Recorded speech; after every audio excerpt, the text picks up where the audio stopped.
Imagine a world where Argentina is richer than America. Sounds insane, right? But in 1895, that was reality. So what went wrong? How did one of the most promising nations on earth collapse into a century of chaos? That's exactly what we're going to find out.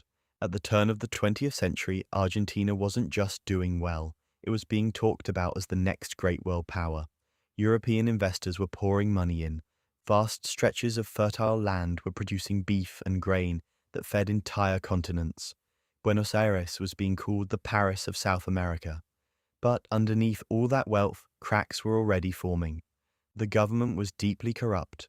Growth was built on foreign money and commodity exports. And when World War I drained Europe's coffers dry, that investment stopped, just like that. Then 1929 hit. The Great Depression didn't spare anyone, and Argentina's export economy took a brutal blow.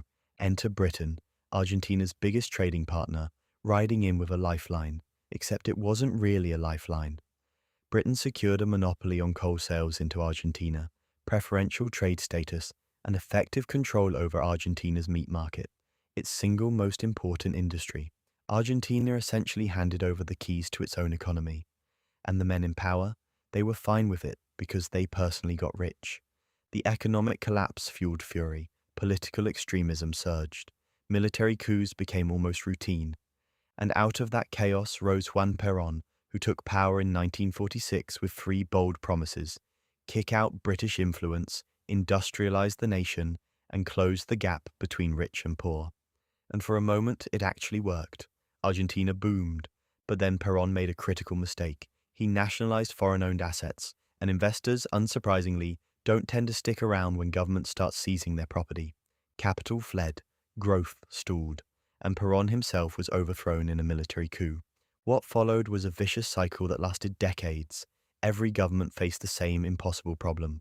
Spending was completely out of control. Social programs were politically untouchable.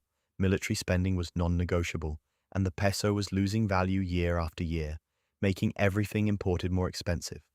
Even when Peron returned in the 1970s, he couldn't stop the bleeding.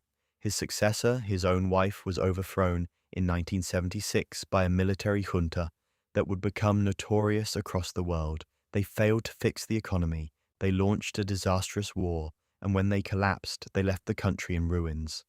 Decades of swinging between economic extremes, interventionism, laissez-faire, back again, layered with corruption and political violence, meant Argentina never escaped the trap it had fallen into.